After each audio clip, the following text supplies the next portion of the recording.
Number 5. Bloody Link. This user named DeddyBear678 from the r/creepypasta Reddit page had recently got Super Smash Bros. Ultimate. He picked his favorite character Link, but after a while he got bored, so he went off to play a normal Legend of Zelda game. Then one day when he was playing the game, he decided he wanted faster paced combat and went back to Super Smash Bros. The screen on the game went black and then the logo appeared, but when he pressed start, a song started playing, but not a happy one, and he noticed something strange. All the characters were dead and gray except Daisy. When he picked Link, he was missing an eye like Thor and his clothes were shredded. His heart was visible and black with red. The fight started against Daisy and Link pulled out a knife. He ran over to stab her. He killed her and Daisy's last words were "Why Link, why?" To which Link replied, "Because you stole my friend. He loved you more than me, so I'll make sure he loves only me. Now go to hell," and he stabbed her again. The author was crying after that and he saved the game and never played again. Be careful and always look behind you. What I don't get is who's the friend that Daisy stole? Was it Zelda? It couldn't have been someone from the game because everyone else was dead. Like Link had already killed them. Let me know your theories in the comments down below. Number 4. Mask Dreams. Among the years, my fascination with Majora's Mask has grown and grown. Naturally, I started digging around the internets, and a few years ago,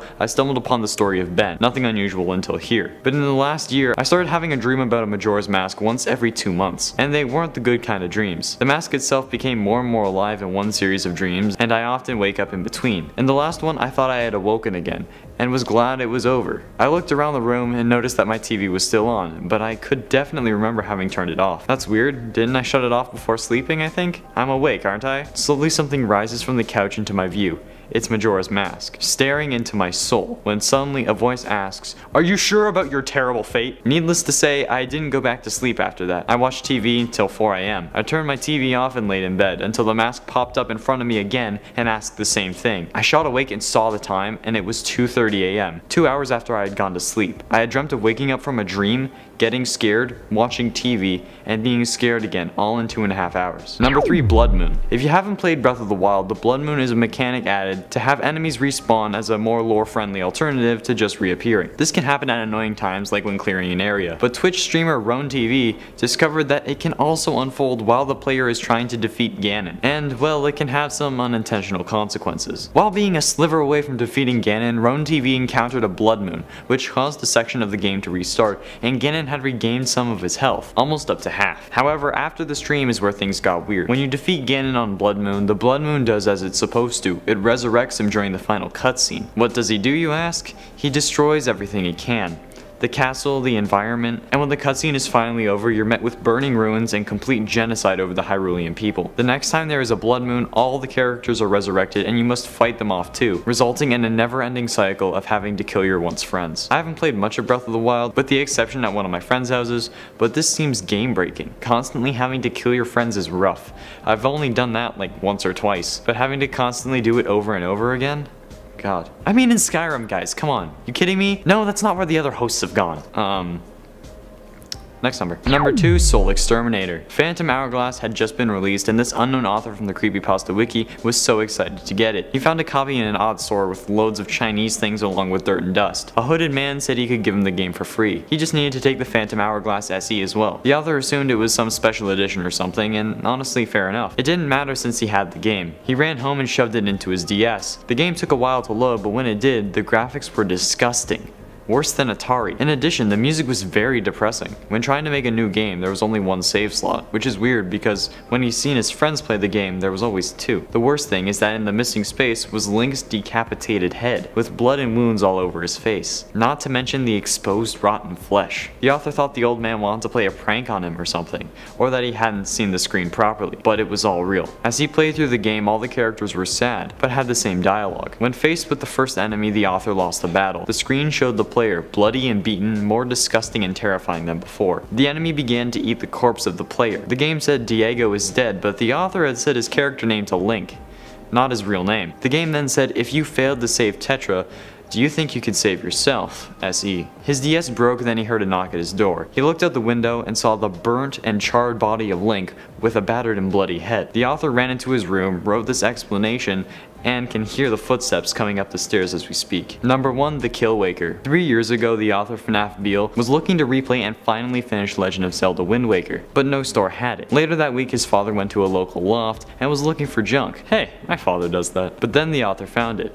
A black box labeled Wind Waker. He asked the price of the game and the guy said to just take it. He didn't want it anymore. And when he got home, he put the disc in his Wii. There was no music or sound, however, and the main menu had the game named The Kill Waker. He thought a kid had just hacked the game, but this turned out not to be the case. When he got to the place where you meet the red lion, the lion was black. He said, "Hello, Link. Sorry to hear about what happened to you and your sister. I'm the Black Lion." Then he noticed that Link had black clothes. His skin was as pale as mine, and he was crying blood. He said, "You must kill that bitch who killed you. Take this mortal instrument and try and make them suffer." Suddenly the screen went black and was screaming, saying "get sailing." He plays through the game and Link kills every character he comes across. Later on, the author eventually runs into a character known as Link S, who seems to be his sister. His sister said, "I hate you. I hate you. You've killed all these people, and the bird you..." Then Link killed her too. The screen turned to black as Link smiled. They're all dead. Game over. Your next appeared on the screen as it went black. The author unplugged his Wii because it wouldn't shut off, but as he did, Link was screaming at him. He buried the game in his backyard, and hopefully it can rot with the corpses of Link's victims. And at number 10, The Hands. This story tells of an adult who decides to return to The Legend of Zelda Ocarina of Time, a game he loved as a child. He buys a new copy of it, digs up his N64 from his attic, and begins to play. He eventually gets to the Shadow Temple, remembering in dread that the boss is Dead Hand. Right before the boss battle, he recalls an old glitch that his friend told him to try. If you let all 4 of Dead Hand's hands grab you at once, something awesome will happen. His friend, who was named Tyler, had died since a few years back in a car crash, so he gives it a go. But nothing happens. He defeats Dead Hand, and when the chest appears, he opens it, finding the Lens of Truth. But the description for it is different. It reads, "Come back here 30 years in the past, I'll be waiting for you." Confused, the player thinks about it for a moment, coming to the conclusion that it must mean the old copy of the game from 30 years ago that he was playing. So, for the hell of it, he goes back up to the attic and finds his old Ocarina of Time cartridge, pops it in, and plays through the game. But this time, the only enemies that he sees are hands, and all the buildings in the game are in ruins. The music from the Shadow Temple plays. He eventually gets back to the temple. Dead Hand is there, but this time underneath its body are thousands of hands, chasing the author around out of the temple. After running for a while, the author turns around and decides to face Dead Hand head on. But this doesn't go as planned. Instead, Link is ripped in half. So he shuts off the game. That night, he sees Dead Hand's face at his window. He starts to notice that he's losing energy, and that's when he notices that his hands are becoming white. And at number 9, Zelda 64 Beta. This creepypasta tells the story of an early version of Ocarina of Time that was referred to as Zelda 3D in its early development stage. It was very different from the final game,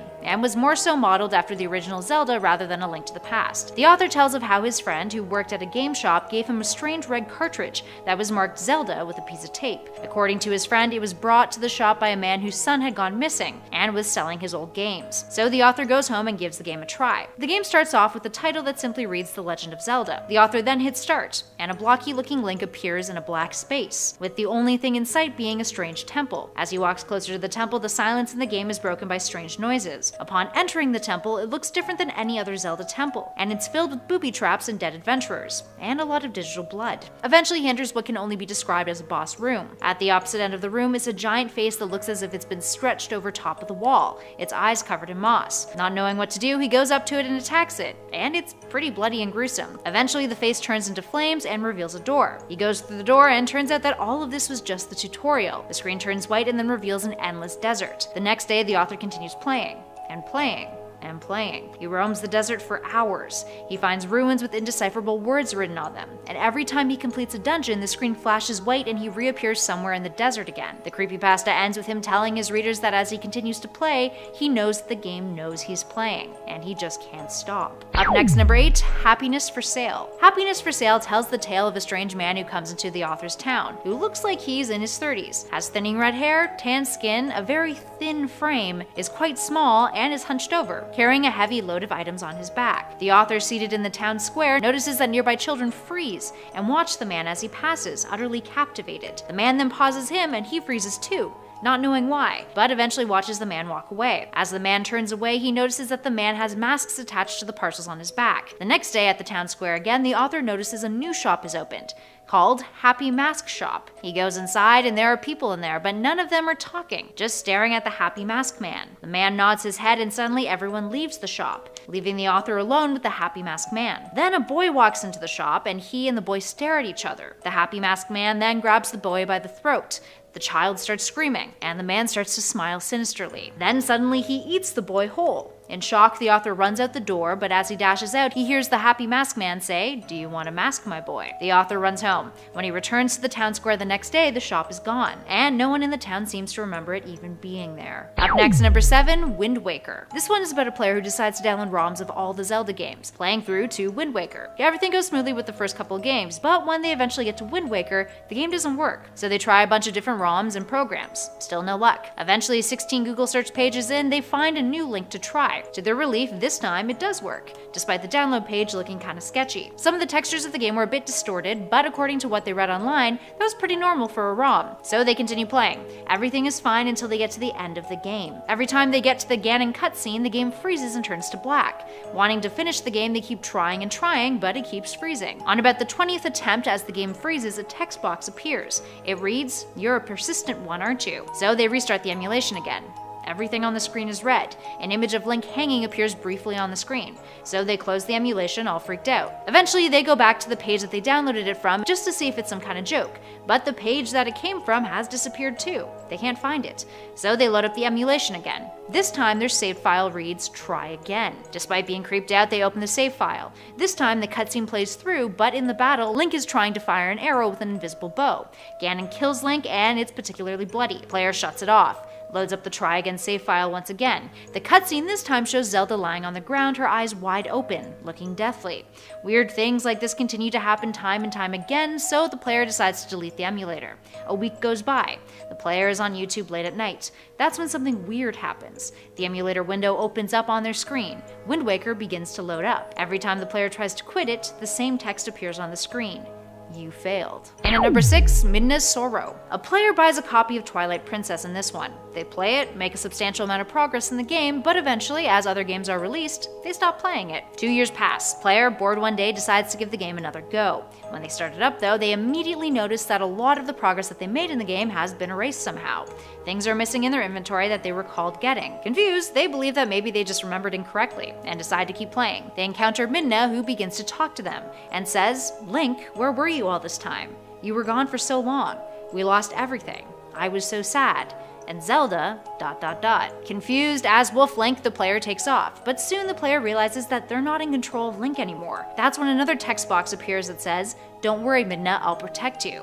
The screen then turns black. Eventually, it comes back on. Link is human again and inside the Twilight Realm. So the player decides to speak to an NPC. The text box reads, "They are inside." Every NPC they encounter says this. So the player runs into the nearest building only to find themselves inside of Xant's boss chamber. Midna is on the floor, and Ganondorf and Xant are also in the room. As the player moves Link forward, the screen cuts to black and there's a loud booming noise. The title screen then appears. The player hits start and the music playing is Midna's lament. They choose a file to start the game, but then a text box appears that reads, "You did this to us. Are you proud of what you've done?" Up next, number 5, The Terrors of Twilight Princess. This creepypasta is by a user named Quill12. The author comes home to discover that the game they ordered off of Amazon, Twilight Princess, has finally arrived in the mail. By this point, Twilight Princess was an older game, but they still really wanted to play it. When they start it, they see that all of the save files were already taken. So they delete the first one and start a new game. The game immediately crashes. So they restart it. This time, all of the NPCs are missing, and their inventory is already full with various items. So they decide to turn off their system. They forget about the game for a few weeks, but then when one of their friends come over, they decide to play it. They get through to the part where Midna is taunting you about morphing into the village children when Ganondorf just appears. Having seen the Let's Play videos of the game online, they both know that this isn't right. Ganondorf is pacing. And then Ganondorf looks at them directly, as if he can see them through the screen. Freaked out, they shut off the game. A few hours pass and curiosity gets the best of them, so they turn it back on. This time Wolf Link has become a Shadow Wolf Link, so they keep playing, kind of intrigued. Ganondorf keeps appearing on their screen. Foreign Woods gets darker and darker, and next thing they know, the game glitches and they're at Hyrule Castle. So they go inside. Drips of digital blood are on the floor. They follow the trail and see a figure lying on the floor with Ganondorf above it. Ganondorf then turns to them, looks directly at the screen, and a text box pops up that reads, "I'm sorry, but you were too slow." The two of them turn off the Wii and snap the game disc in half, burying it in the backyard. Up next, number 4, Majora's Mask. Remember Game Shark? It was a neat little tool you could pop onto a console and it allowed you to access a slew of cheats back in the day. Now this creepypasta is about a player who used his friend's Game Shark while playing Majora's Mask. Now after trying out a bunch of different cheats with his friend, they see a new cheat code appear out of nowhere.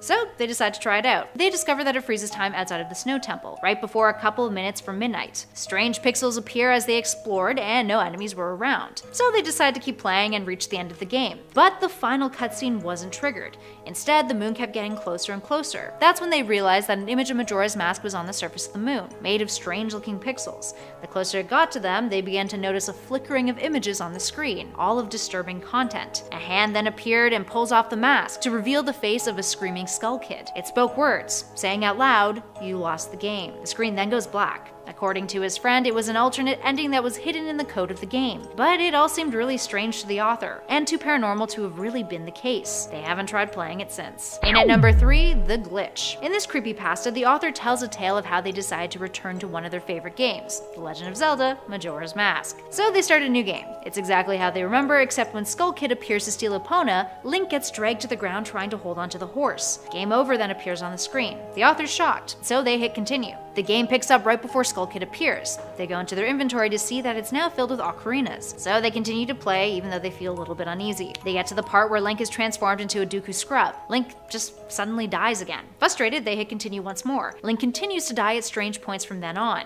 when meeting the Happy Mask salesman, when exploring Clocktown, etc. Link would die whenever a text box appeared essentially. Eventually the player reaches the Great Fairy. Her text box reads a series of zeros and scrambled words, and is totally glitching. Link then dies again, so the player hits continue. But this time, that scene happens again and again, with Link endlessly dying. The author claims to have never found out why, and that their N64 and all of the other games worked perfectly afterwards. But every time they played Majora's Mask, the same thing would happen again and again. Moving on to number 2, Zelda EXE. Zelda EXE comes from a DeviantArt creepypasta, written by a user named Sandvich33 who calls himself Mikey in the story. Mikey begins his story by telling us about his cousin Thomas, who played a copy of The Legend of Zelda obsessively. One day he disappeared, leaving his NES on, gone without a trace. Years later, the family had come to terms with the belief that Thomas was likely dead. Years after that, Mikey decides to take a look at the copy of The Legend of Zelda that Thomas played. The game and system doesn't work, so Mikey calls up one of his pals who knows how to extract files from cartridges. The file they extract is titled Zelda EXE. So Mikey loads it up with an emulator on his computer. As he played the game, he noticed it would freeze and slow down often,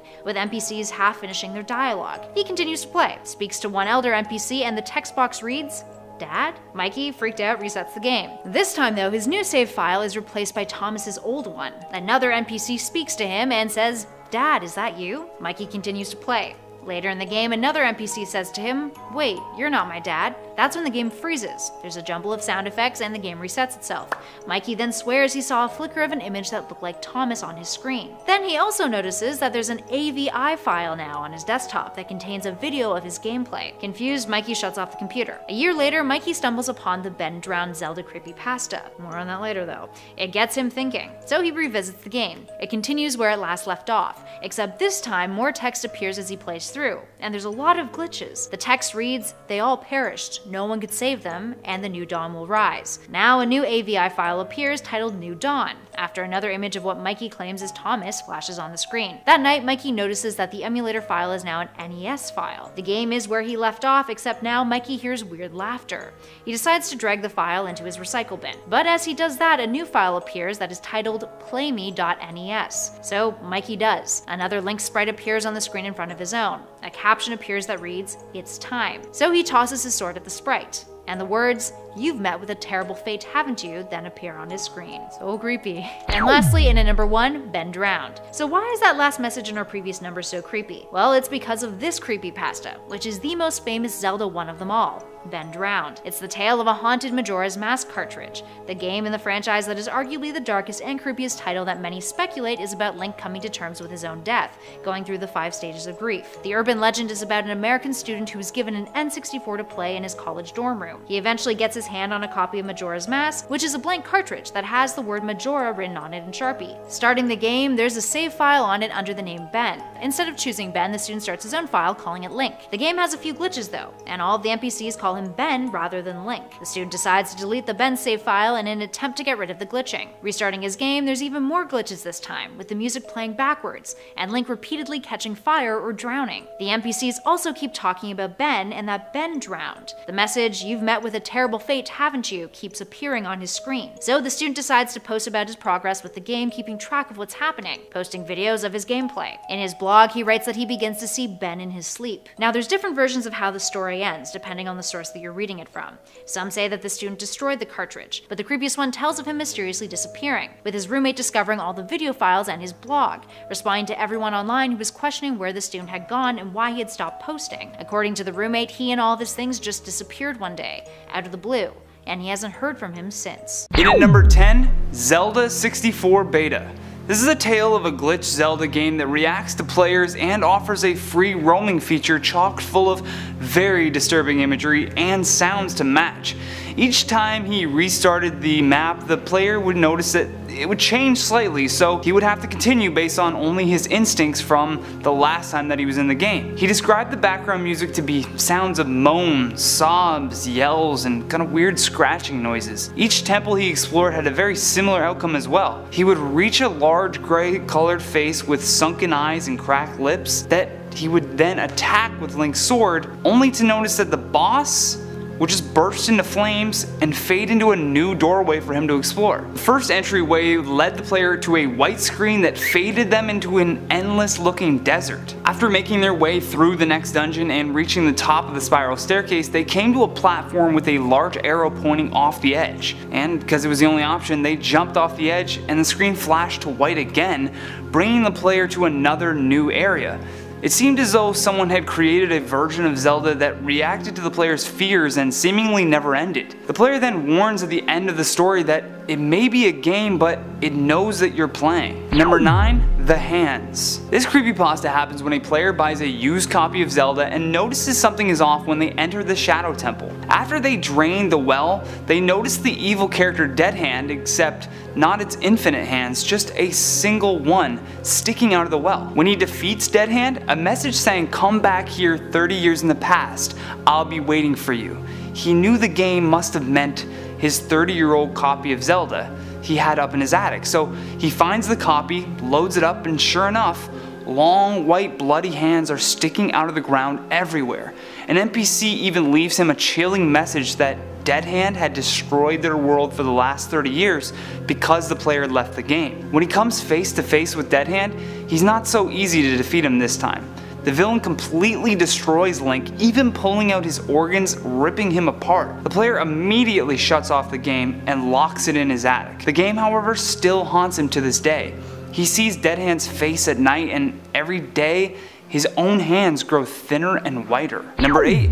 XO Rax. This creepypasta is a bit of a trip and details an interesting take on the beginnings of the character known as Link. The story begins with a terrible virus known as the XO Rax that had killed the protagonist's family, and after the breakout, he remembers people banging on his door searching for survivors. They discovered several other kids his age that seemingly were immune to the disease, and so they hid them in a forest in hopes to study them under quarantine. Things begin to take a turn when some of the participants of the study start to see trails of light and even weirder hallucinations of creatures in the air. Soon thereafter, the people conducting the studies gave up entirely on the experiment with no hopes of creating a cure for the disease. Now, as it pertains to the other children, they soon befriended these imaginary characters, and as for our protagonist, well, he awoke to another trailing ball of light that descended to his bed and said, "Hello Link, wake up.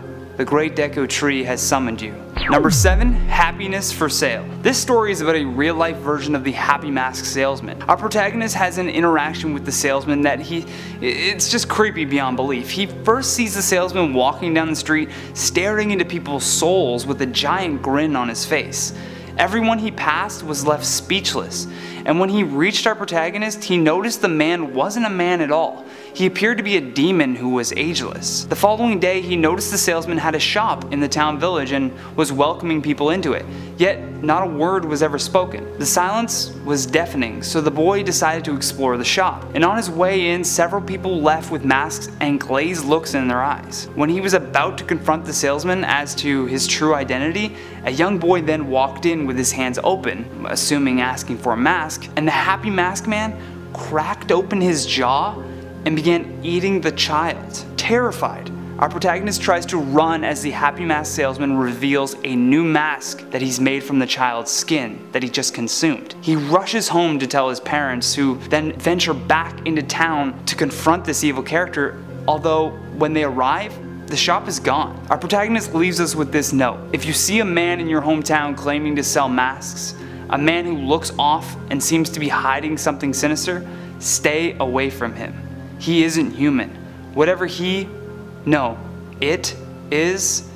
is the very essence of evil itself. Number 6, Majora's Mask. Not to be confused with the Ben creepypasta, this one adds to the Majora's Mask phenomenon. They were using a Game Shark though to mess with the game when an odd code came up that they hadn't seen before. In this hacked version, they noticed the moon was falling towards the earth, and covering the moon's grin was Majora's Mask. The eyes, however, were following the player every which way they looked. Following that, extremely disturbing images of characters being killed in gruesome deaths flashed across the screen. Suddenly, a hand came up and pulled the mask aside, and underneath was the Skull Kid. He then uttered the words, "You lost the game." The screen then goes black, and then their N64 automatically shuts off. Number 5, Link's Awakening. This creepypasta begins with a hacked copy of Zelda Link's Awakening. He realized something was off when the game starts with Link tossing and turning while Marin watches him. This hacked game also used the owl in the game to lure the player to different forests, prompting him to do horrible actions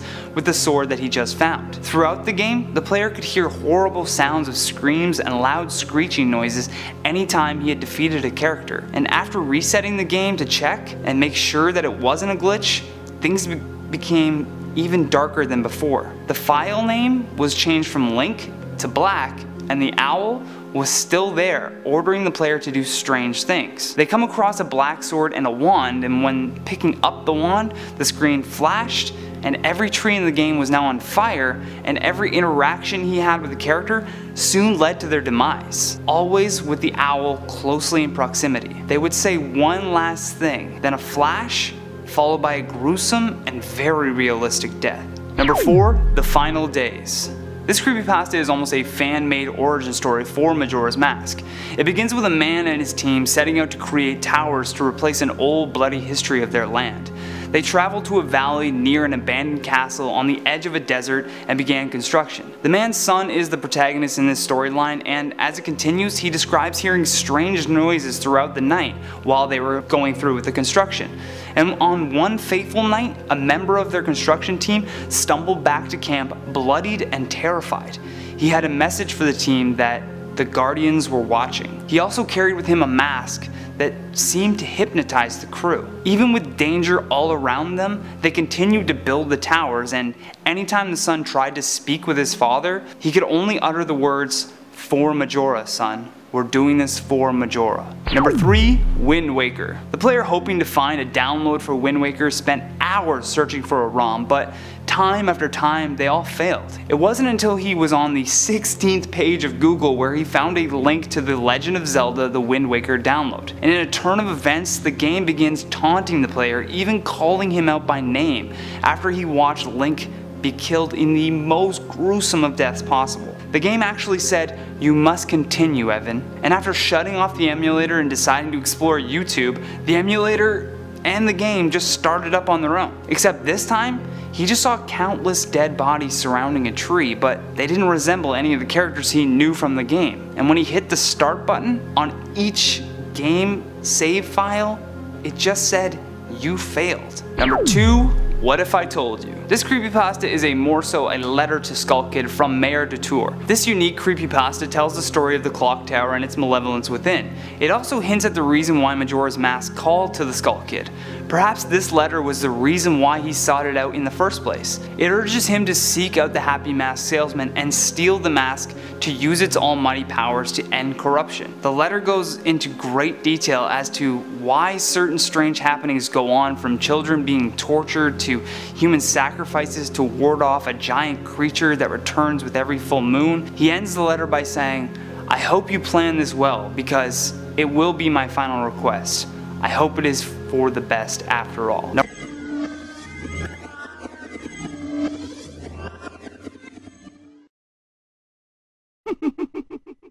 Alex starts by writing that this is the creepiest shit that he's ever encountered. Now he's recently moved into his dorm as a sophomore in college, and as a present a pal of his gave him an old N64. Now he hadn't touched a Nintendo 64 since he was a kid, so needless to say he was super excited. Now his friend had only given him one game, Super Smash Bros, so the following weekend he and a friend of his from the dorm went off campus to check out some local garage sales. He was drawn to one of them in particular, a house with a bunch of junk on a table. He got out of the car and approached the man behind that table.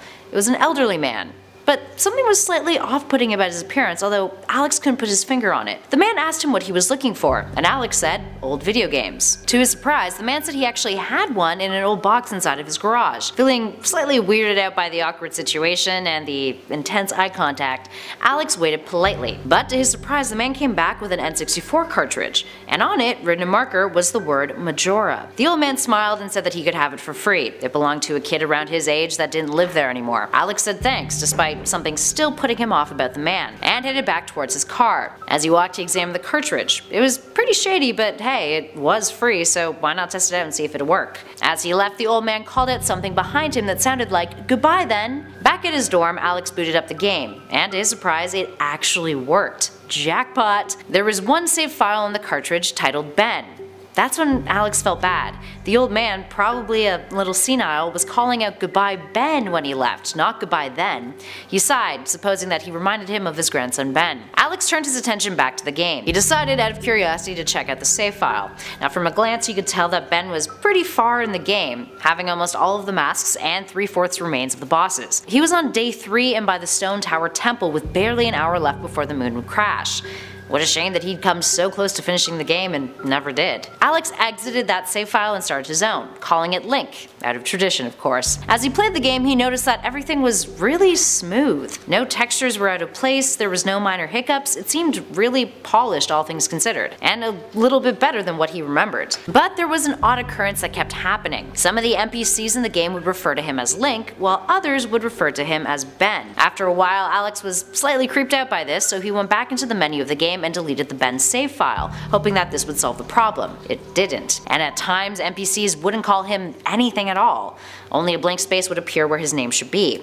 Irritated, he shut off the game and went off to do some homework. Now the next time he picked up the game, he was working his way through Snowhead Temple. Running out of time, he decided to try the 4th day glitch. It's an infamous glitch that, if timed correctly, makes your counter disappear and essentially gives you another day in the game to finish whatever it is that you were doing. As he triggered the glitch and was exiting the astronomer's telescope, he was surprised to find himself teleported to the Majora boss fight room, with Skull Kid hovering in the air above him. Now right before he was about to shut off the game thinking it was some weird glitch, a text box appeared that read, "You're not sure why, but you apparently had a reservation." Now this text wasn't supposed to appear there, only when you get the room key from Andrew at the Stockpot Inn. Now he eventually managed to get out of that room and away from Skull Kid's ominous stares. He ported to some kind of weird Twilight Zone version of Clocktown, and something was off. He felt overwhelmed by a feeling best described as a wave of depression. He was not a depressed guy, so it was kind of strange. There were no NPCs in the town either. The music that was playing was the Song of Healing, but played in reverse, and it got louder and louder as he went, just looping over and over. Now every time he tried to leave Clocktown, the screen would fade to black and then he'd find himself in a different part of Clocktown. His ocarina didn't work either. Weirder and weirder things kept happening until finally, Skull Kid appeared and attacked him. This was not in the game that he played years ago as a kid. Link's body horrifically exploded into flames and he died. The camera tilted to reveal Skull Kid and the screen faded to a message that read, "You've met with a terrible fate, haven't you?" He was then kicked out to the title screen. His save was no longer there. Link was replaced with the words, "Your turn." So, Alex selected it. It brought him back to where he had died on the clock tower rooftop with Skull Kid hovering over him. Freaked out, he just reset the N64 and booted the game back up. When he got to the title screen, there were now 2 saved files. Your Turn and Ben. He selected Ben, and it returned him to where Ben had left off, by the Stone Tower Temple with the moon almost crashing. Alex turned the game off. Post 2 is the second longest entry after the first. The more that the entries go on in this creepypasta, the more sporadic and short they get. This one, dated September 8th, 2010, saw Alex returning to the game. But this time, when the title screen loaded up, both Your Turn and Ben were listed. And Ben's stats were different. With hesitation, he selected that save file. He returned to the Stone Tower Temple, except things were different again. Link's body was distorted. Weird high-pitched noises played within the game. The laughter of the happy masked salesman could be heard in the background. Link then transformed into a Dooku scrub, and he came face to face with the happy masked salesman, who said to him, "You've met with a terrible fate, haven't you?" Then, the screen whited out. The game then returned to normal, seemingly. It had looped him back to day 4 with the Song of Healing playing over top. He found himself at Great Temple Bay. He was now a Zora, and when he went into the water, he started to drown, which made no sense since Zoras can swim. The game kept anticipating that he was trying to escape the day 4 Clocktown loop, but it kept resulting in his character drowning. He was prompted to press start after drowning one time. He did, and the save files there revealed Ben's fate.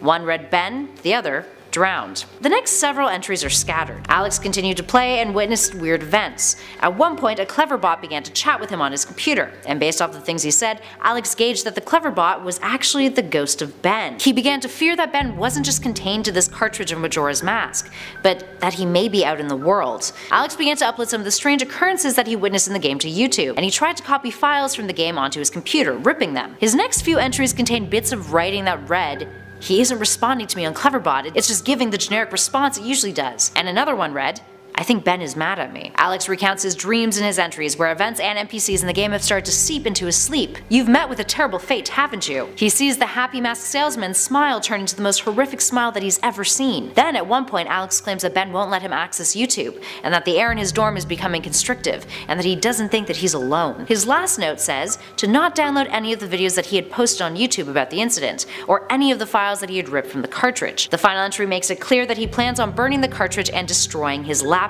and that the nightmare ends here. Now, some versions of this creepypasta end with Alex's dorm roommate moving into the dorm and finding that Alex has completely disappeared, or them returning after a week absence. They find his computer and the cartridge, with all that remains of Alex being the journal entries. No one can find Alex, and the roommate publishes the journal entries online. There's also creepypastas that talk of Alex potentially being found at the bottom of a lake, having drowned. There's multiple variations, but all of them are pretty darn creepy. Have a tale entitled Majora's Mask. This story was uploaded to the Creepypasta wiki and begins with our author asking if anyone remembers Game Sharks. They were small things that you could plug into your console and use to hack the game and discover cheats. He describes how his friend still had one for his old Nintendo 64 and they used to mess around with it sometimes.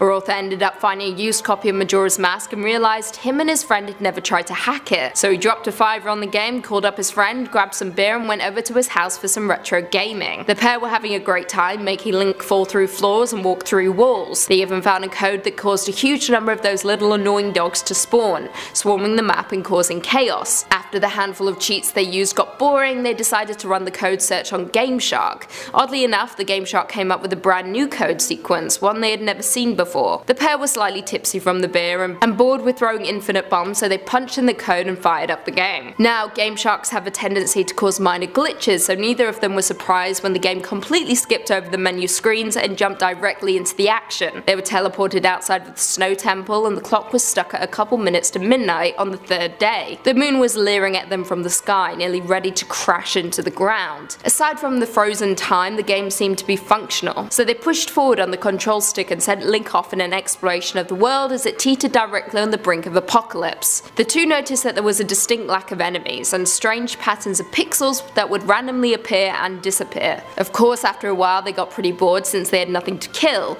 so they decided to shut down the console and try another code. But before that, our author decided to look up at the moon one more time. To his surprise, it was much larger than before, and they realized it was still approaching the Earth despite time having stopped. It was close to crashing down, so they decided to see if anything cool would happen if it did. However, a cutscene never triggered. Instead, the moon just kept getting closer and closer. They could make out faint movement on it, and the two realized that the spinning Majora's Mask from the menu screen was appearing on the surface in a flurry of oddly shaped pixels. The spinning mask continued to get clearer and clearer until it completely hid the moon's evil grin. However, something seemed wrong with the mask. Its graphics were too crisp for an image on Nintendo 64. The lines and details were very clear and the colours were far too vivid. As the mask spun around, the eyes seemed to follow them, staring directly at the two. They were both hypnotized by it, and they both just sat there, beer in one hand, controller in the other, unable to look away from the screen. Then extremely disturbing images began to flash across the screen as the moon continued to approach. Everything appeared to be on fire, and quick glimpses of the poor innocent animated characters of the town showed them dying extremely gruesome deaths. Majora's Mask completed one final rotation and stopped, staring directly at them. A hand slowly began to come up, pulling the mask away, and underneath was the Skull Kid, a horrible expression of agony and pain burned on his face. He opened his mouth and with a sickening groan it uttered the words, "You lost the game." The screen then went pitch black and the Nintendo 64 shut off. Our author and his friend looked at each other unsure of what they had just seen. His friend claims it must have been an alternate ending that the devs didn't use in the actual game, but our author believes the entire thing seemed way too paranormal to be that easily explained. What do you guys think? Next up we have another story uploaded to the Creepypasta wiki, this time entitled Happiness for Sale. This story begins with our author describing how a strange man came into town today. He said he looked to be in his 30s, walking with a hunched back with a load of items upon it. He had thinning red hair and tan skin, as well as an almost skeleton-like frame. He also had a big grin on his face that our author said got to him. It was a large smile, almost inhumanly big, with its edges stretching beyond his cheekbones and into his eyes. He went on to explain how he strolled into town with that joyful expression on his face, speaking in an almost whisper to children who were lined up along the road. The children would stare, emotionless as he whispered to them. Our author couldn't make out what he was saying, so he moved, sitting on the centerpieces in the town square, waiting for him to cross his path. He was genuinely terrified and he didn't know why, yet he still waited. He wanted to wait for him. He couldn't explain his curiosity, but it had a hold of him and would not let go until he spoke to the eerie man. He slowly began approaching. The soft thudding of his footsteps was barely audible over the dull roar of the square. He stopped in front of him, still not quite facing him. He looked up, trying to catch the man's face. The man stared forward, before slowly turning his head toward our author. He never opened his eyes, and the smile never disappeared from his face.